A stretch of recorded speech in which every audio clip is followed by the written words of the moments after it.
So ngayong araw guys ay may nakita nga pala ako ditong sardinas na sobrang laki. Nandito nga pala ako sa SM City, Batangas. Gusto ko nga pala kumain dito sa Sumo Nico kaya pumunta kami dito kahit napakalayo. Matagal na nga pala ako nagkikrave sa Samgyup kaya gusto ko nga pala ng quality na karne. Dito pa lang talaga sa mga menu nila guys ay matatakam ka na. Kung ano nga pala yung mga nakikita nyo dito, ganun nga rin pala yan sa personal. Pagpasok nga pala dito sa loob guys ay ang ganda nga pala ng vibes kasi cozy. Ewan ko guys kung anong tawag doon pero parang nasa kuweba. Tapos doon nga pala sa table guys ay meron nga palang papel dito. Ito nga palang susulatan nyo kung ano yung order nyo. Tapos ibibigay nyo nga pala yan sa mga staff. Talagang unli dito guys kasi sobrang daming papel. Noong nakapili na nga pala kami ng order guys and sinusulatan na nga pala namin yung papel. In-order nga pala muna namin dito guys yung panghimagas lang. Ang dali lang mag-order dito tamang-tama sa introvert. Kasi hindi nyo na kailangan magsalita, ibibigay nyo na lang yung papel. Pagkabigay nga pala namin ng papel, ayan, serving na agad kasi katapat lang namin yung counter. Ang sarap ng mashed potato nila dito guys, parang KFC. Masarap din yung lettuce nila dito, mabasa-basa at crispy. Yung mga karne nga pala dito guys, kahit hilaw nga pala, ang sarap na agad kainin kasi sobrang fresh. Tulad ng mga beef guys, grabe, sobrang pula nito lalo na sa personal. Ang sarap nga rin pala nung nagluluto dito, day joke lang. Pero seryoso guys, ang sarap nga pala magluto dito kasi naka-parchment paper. Ang sarap kasi magluto ng ganito guys, ang linis tignan. Nakarating nga pala kami dito ng alas 3 guys at naka-out nga pala kami dito ng alas 6. 3 hours nga pala yung time limit nila kaya sinulit namin. Meron din silang crab stick dito, hindi ko nga lang alam kung tama ba yung ginawa kong iprito to. Yan, meron din unlimited corn, unlimited cheese. Basta lahat nga pala nung nasa menu, unlimited yung time lang hindi. Pero yung 3 hours guys ay sobra-sobra na nga pala yun lalo na kung mahina kayo kumain tulad namin. Tapos i-recommend ko nga pala mga pagkain dito guys yung mga unseasoned. Kasi yung mga sauces nga pala nila dito guys masarap na at malasa. Yung mga favorite ko nga pala dito, yung mga naging favorite ko nga pala dito guys ito nga pala mga thin slice. At yung pinakatapon ko nga pala dito guys yung belly teriyaki. Tapos yung sauce nga pala guys nag-explore nga pala ako dito kasi ang sarap nila parehas. Kahit nga yung crab stick dito guys niprito ko juicy pa rin. Iba nga pala yung crab stick nila sa nakakain ko. Kasi nakakain ko nga pala guys ay parang nga pala siyang fishball na malansa. Tapos guys luto na nga pala yung pork belly natin. Hindi nga pala ako mahilig sa mga matataba pero dahil nga samgyup to,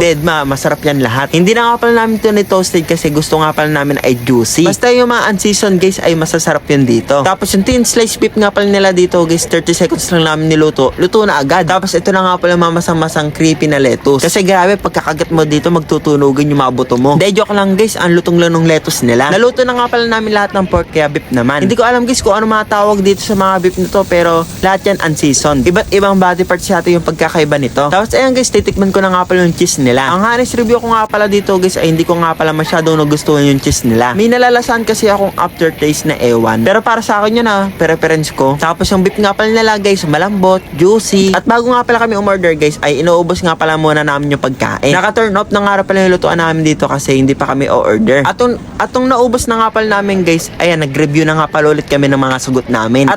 Atong nasagutan na nga pala namin yung questionnaire namin at na-finalize na namin yung sagot namin. Ayan, pinasa na namin at meron na kaming grading. At yung pinaka-favorite ko nga palang side dish dito guys, ito nga palang buttered corn. Ang dami namin in-order guys at wala na kaming third batch kasi sobrang dami pala nito. At yung mga in-order nga pala namin dito guys, yung may mga flavor na. At dito na nga pala kami na-umay kasi ang lalasa. Ito yun guys, ito yung nagpa-umay talaga sa akin. Ito yung kada kain ko, inom ako ng tubig kasi parang nabuhusan ng seasoning. At yung pinaka-favorite ko guys, ito nga palang belly teriyaki. Kahit ito yung ulamin ko buong taon, hindi ako magre-reklamo Masarap talaga to guys, no fault. Tapos ito na nga pala yung first bite ko guys sa parang cube. Grabe guys, unang kagot ko nga pala dito, parang natuyon ako ng bibig kasi naalatan ako. Buti lang guys, nandito nga pala yung belly teriyaki. Grabe, sobrang saya ko dyan. Siguro makakatikim ulit ako dito sa Sumo Nico. 4 na ganito agad yung ordering ko Tapos kasama ko pa yung baby loves ko.